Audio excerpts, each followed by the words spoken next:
write to it like mail? No, a lot of people use it and communicate. I guess they can communicate with NBC writers and producers. Allison, can you explain what Internet is?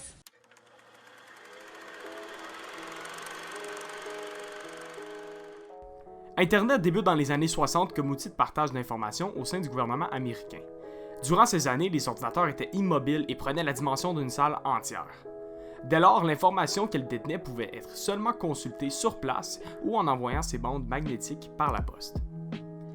La guerre froide entre l'Union soviétique et les États-Unis fut un catalyste pour la création de l'Internet. Le lancement du satellite Sputnik a mené les Américains à concevoir un outil de communication qui fonctionnerait après une attaque nucléaire.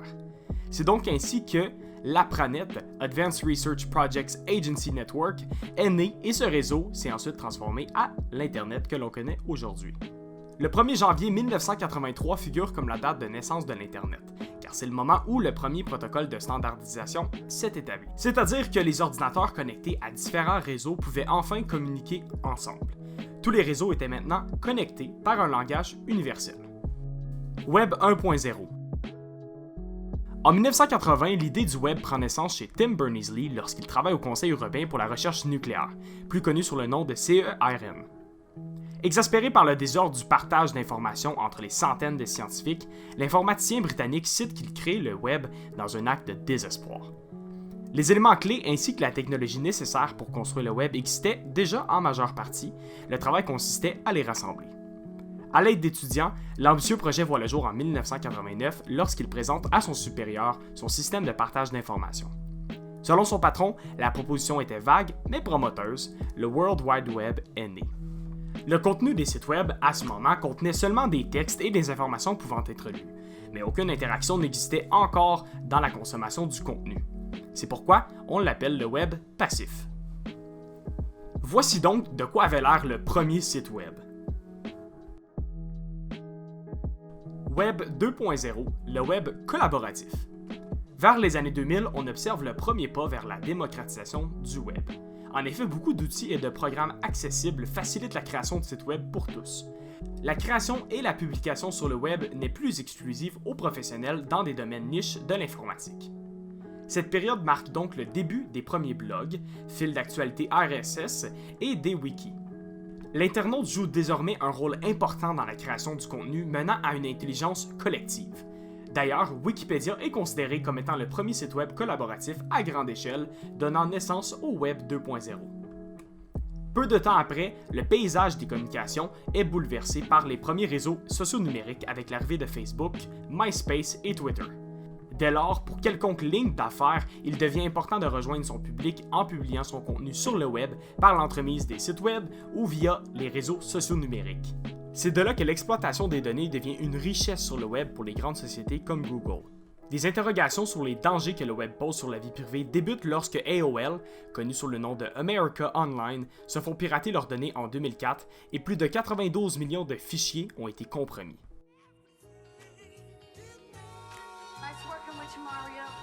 Le web sémantique s'agit de la période où l'on se trouve aujourd'hui, soit le web avec lequel nous sommes le plus familiers.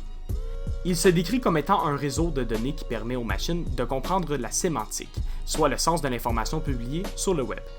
Dès lors, dans les applications que l'on utilise, c'est le rôle que les algorithmes jouent dans la manière dont notre contenu est présenté et distribué. Il s'agit d'un grand bouleversement technologique qui affecte tous les aspects de la consommation du contenu sur le web.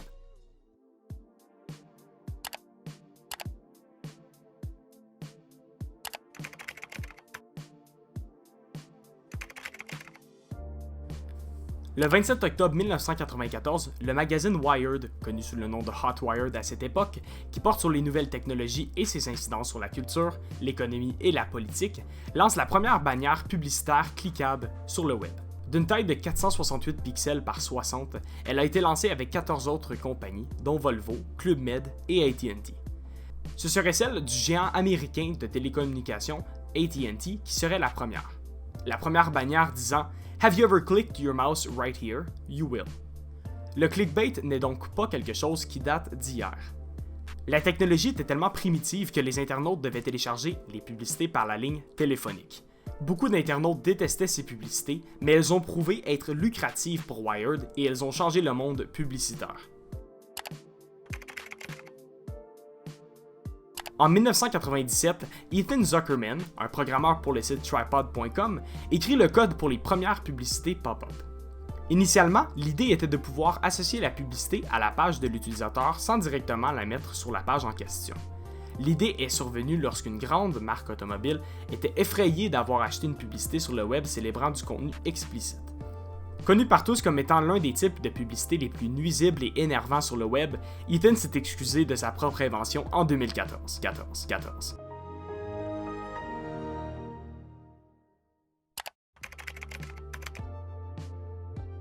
En 1998, le moteur de recherche GoTo débute des enchères pour prioriser les résultats des compagnies sponsorisées. C'est le début du Sponsored Search.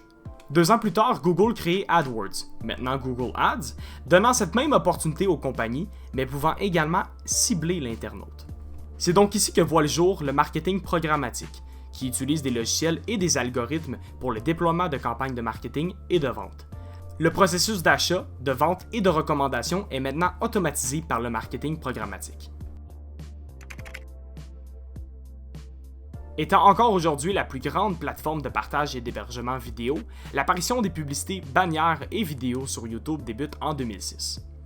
En effet, celle-ci apparaissait initialement sur le contenu des partenaires de YouTube, mais a éventuellement fait leur apparition sur tout le contenu monétisé des créateurs de la plateforme. Cette nouveauté amorce réellement un changement dans les possibilités publicitaires sur le web. Les publicités sur la plateforme Snapchat sont apparues initialement en 2016. Depuis, il est maintenant possible d'avoir des publicités ciblées entre les stories ou les histoires des utilisateurs ou dans le contenu promotionnel des entreprises sur la page Discover ou Découvrir. Malgré son statut de réseau social, Snapchat est une plateforme de vente d'espaces publicitaires qui génère la quasi-totalité de ses revenus à partir des annonces vendues.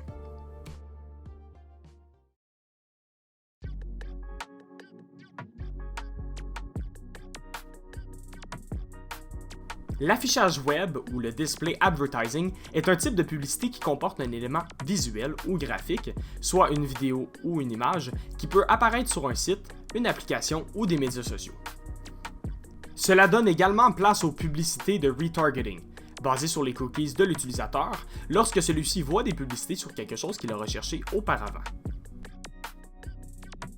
À mesure que le nombre de sites sur le web augmentait vers la fin des années 90, les moteurs de recherche ont commencé à apparaître afin d'aider rapidement à trouver l'information.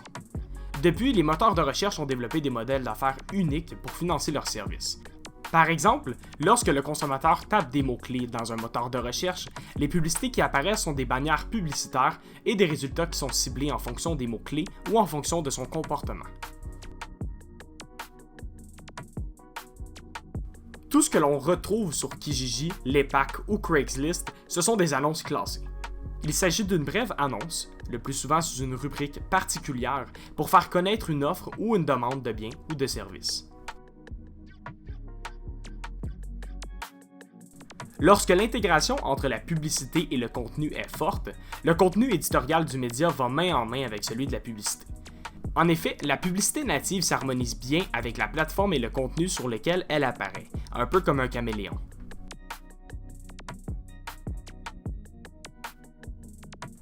Retrouvées très souvent dans le dossier spam de notre adresse courriel, les publicités email ou les infolettres sont du marketing direct qui s'adresse à l'utilisateur ou la clientèle directement. Puisqu'elles sont peu coûteuses et très ciblées, presque toutes les compagnies exploitent cette forme de publicité rapide.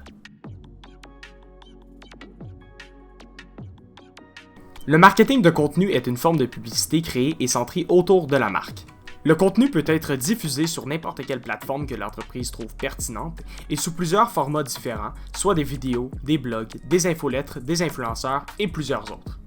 La caractéristique chère de cette forme de publicité est qu'elle s'intègre bien au contenu web.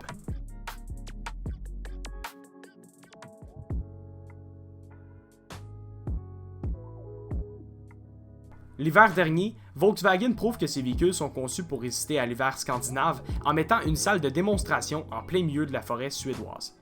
Difficile à s'y rendre, ils veulent prouver qu'il sera facile pour leur nouveau modèle de la Passat de s'y enfuir. Avec l'aide de l'équipe nationale suédoise de ski, le géant allemand lance une chasse au trésor en publiant un site web promotionnel et une vidéo contenant des indices sur l'emplacement du véhicule. Dès lors, le ou la première à se rendre au no-show room, au fin fond de la forêt scandinave, pourra garder la voiture. Ce refuge pour chiens a cerné le fait que plusieurs de leurs animaux ne sont pas adaptés car les gens ne savent pas si l'animal va correspondre bien à leur style de vie. En utilisant les données de navigation des internautes, la Fondation a créé des profils pour chacun de leurs animaux qui pourront se rattacher à des différents profils d'internautes pour trouver une bonne compatibilité. Donc, lorsque les données de navigation d'une personne deviennent compatibles avec celles d'un animal disponible, il verra apparaître une publicité avec l'animal en question qui sera parfait pour lui. Le résultat est une campagne remarquable, entièrement ciblée et personnalisée, qui montre le véritable potentiel de la publicité programmatique.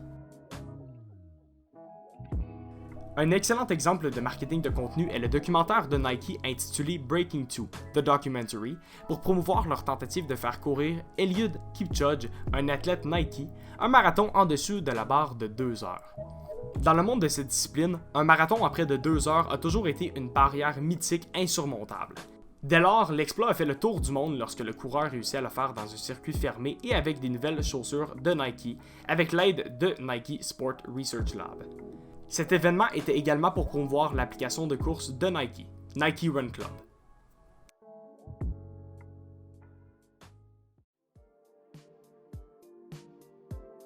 Sans aucun doute, le web a changé le monde de la communication.